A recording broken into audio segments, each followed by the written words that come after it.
অনুচ্ছেদ ১। পবিত্রতা ছাড়া নামাজ কবুল হয় না।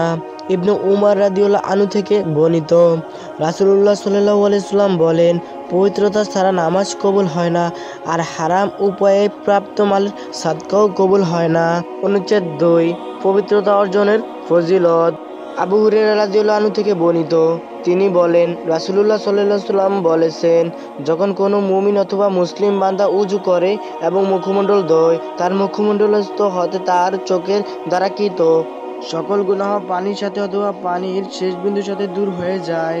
যখন সে তার দু হাত ধোয়, তার দু হাত কৃত সকল গুনাহ তার হাত হতে পানির সাথে অথবা পানির অবশিষ্ট বিন্দুর সাথে দূরীভূত হয়ে যায়, অতঃপর সে সকল গুনাহ হতে পবিত্র হয়ে যায়। অনুচ্ছেদ ৩। পবিত্রতা নামাজের চাবি।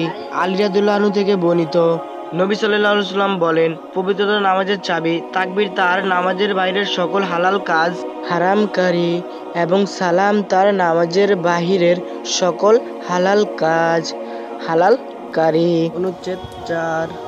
জাবির ইবনে আব্দুল্লাহ রাদিয়াল্লাহু আনহু থেকে বর্ণিত, তিনি বলেন, রাসূলুল্লাহ সাল্লাল্লাহু আলাইহি ওয়াসাল্লাম বলেন, জান্নাতের চাবি হচ্ছে নামাজ, আর নামাজের চাবি হচ্ছে ওযু।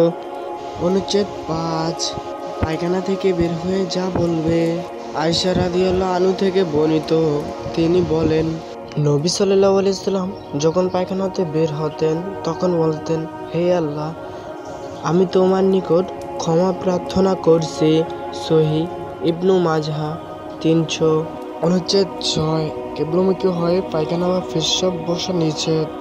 আবু আইয়ুব আনসারী রাদিয়াল্লাহু আনহু থেকে বর্ণিত, তিনি বলেন, রাসূলুল্লাহ সাল্লাল্লাহু আলাইহি ওয়াসাল্লাম বলেছেন, তোমরা যখন মলত্যাগ করতে যাও, তখন মলত্যাগ বা পেশাবের সময় কিবলার সামনে বা পেছনে রেখে বসো না, বরং পূর্ব অথবা পশ্চিম দিকে ফিরে বসো। আবু আইয়ুব রাদিয়াল্লাহু আনহু বলেন, আমরা ফিরেতে এসে দেখতে পেলাম এখানকার পায়খানাগুলো কিবলার দিকে করে স্থাপিত। অতএব আমরা কিবলার দিকে ঘুরে যেতাম এবং আল্লাহ তাআলার কাছে ক্ষমা চাইতাম। সহিহ ইবনু মাজাহ ৩১৮, বুখারী ও মুসলিম।